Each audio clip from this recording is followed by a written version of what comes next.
दिल्ली में किसानों की ट्रैक्टर रैली के दौरान हुई हिंसा के बाद उत्तर प्रदेश की योगी आदित्यनाथ सरकार ने एक्शन की तैयारी कर ली है।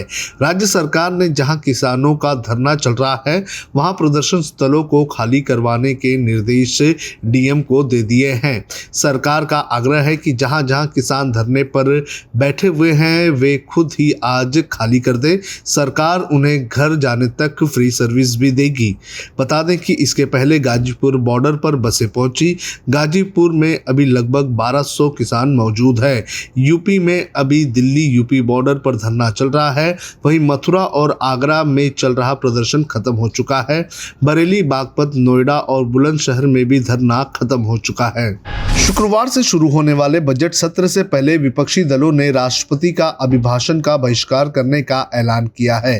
कांग्रेस नेता गुलाम नबी आजाद ने कहा कि हम 16 राजनीतिक दलों से बयान जारी कर रहे हैं कि हम राष्ट्रपति के अभिभाषण का बहिष्कार कर रहे हैं, जो कल संसद में दिया जाएगा। इसके पीछे प्रमुख कारण है कृषि कानूनों को विपक्ष के बिना संसद में जबरन पारित किया जाना। विपक्षी नेताओं का कहना है कि वो किसान आंदोलन के समर्थन में खड़े हैं और सरकार से तीनों कानूनों को वापस लेने की मांग करते हैं। इन नेताओं ने कहा कि ये कानून राज्यों के अधिकारों का हनन थे और संविधान के संघीय भावना का उल्लंघन करते हैं। उनका कहना है कि सरकार बिना किसी विचार विमर्श के ये कानून लेकर आई है। इसके लिए कोई परामर्श नहीं किया गया और विपक्ष को भी भरोसे में नहीं लिया गया था। अपने संसदीय क्षेत्र वायनाड के दौरे पर पहुंचे कांग्रेस के पूर्व अध्यक्ष राहुल गांधी ने एक बार फिर से मोदी सरकार पर हमला बोला है। राहुल ने गुरुवार की सुबह एक ट्वीट करते हुए कहा कि मोदी का शासन दुनिया की सबसे तेजी से बढ़ती अर्थव्यवस्था को कमजोर करने के लिए एक सबक है। वायनाड में राहुल कई सारे कार्यक्रम में पहुंचे थे।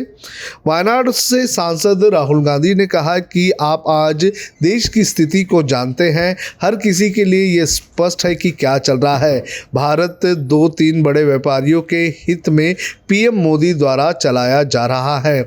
आज हर एक उद्योग 3 से 4 लोगों का एकाधिकार है। इससे पहले राहुल गांधी ने केंद्र सरकार से अपील की है कि कृषि कानूनों को वापस लिया जाए। पाकिस्तान ने बुधवार को ये कहकर सनसनी मचा दी कि पाकिस्तानी खुफिया एजेंसी आईएसआई के प्रमुख असद दुरानी भारत परस्त हैं। पाकिस्तान के रक्षा मंत्रालय ने कहा कि आईएसआई के पूर्व प्रमुख और retired lieutenant general Asad Durrani साल 2008 से ही भारत की खुफिया एजेंसी रॉ के संपर्क में है।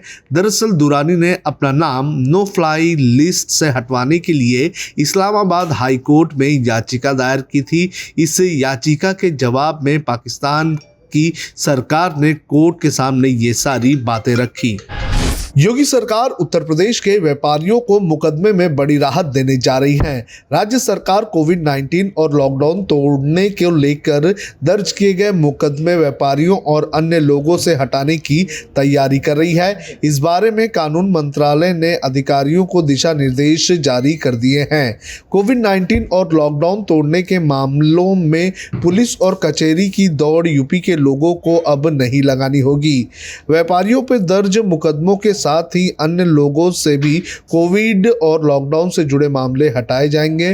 कानून मंत्रालय ने इस बारे में प्रमुख सचिव को दिशा निर्देश जारी करते हुए प्रदेश भर में दर्ज मुकदमों का ब्यौरा जुटाने के लिए कहा है। कानून मंत्री ब्रजेश पाठक ने गुरुवार को इसके निर्देश अधिकारियों को जारी कर दिए। जब हमने HW न्यूज नेटवर्क की नींव डाली थी, तब हमने ये ठाना था कि न्यूज और इंफॉर्मेशन ये लोगों तक फ्री पहुंचनी चाहिए, मुफ्त पहुंचनी चाहिए, और हम आज भी ये वचन पर कायम हैं। पर जैसे आपको मालूम है, न्यूज चैनल चलाने के लिए पैसों की जरूरत है, तो हमको सबको न्यूज फ्री पहुंचाने के लिए कुछ मेंबर्स और कुछ सपोर्टर्स की जरूरत है। जी हां, मेरी आप सबसे गुजारिश कि आप सब HW न्यूज हिंदी की मेंबरशिप को ग्रहण करें। ये सदस्यता स्वैच्छिक है, यानी कि आप अपनी मर्जी के मुताबिक इसे ग्रहण कर सकते हैं, क्योंकि अगर आप इसे ग्रहण नहीं भी करते तब भी आपको HW न्यूज हिंदी के तमाम कार्यक्रम मिलते रहेंगे। मगर अगर आप चाहते हैं कि आजाद न्यूज जो है वो मजबूत हो, अगर आप चाहते हैं कि वो न्यूज जो सत्ता से सवाल पूछती है वो मजबूत हो, तो जरूर बने HW न्यूज हिंदी के सदस्य। जो लोग हमारे 89 रुपए प्रति महीने वाले कार्यक्रम से जुड़ेंगे उनके लिए HW न्यूज का बैच विश मिलेगा। साथ ही साथ उन लोगों को हमारे एक्सक्लूसिव पोल्स में भी शामिल होने का मौका मिलेगा।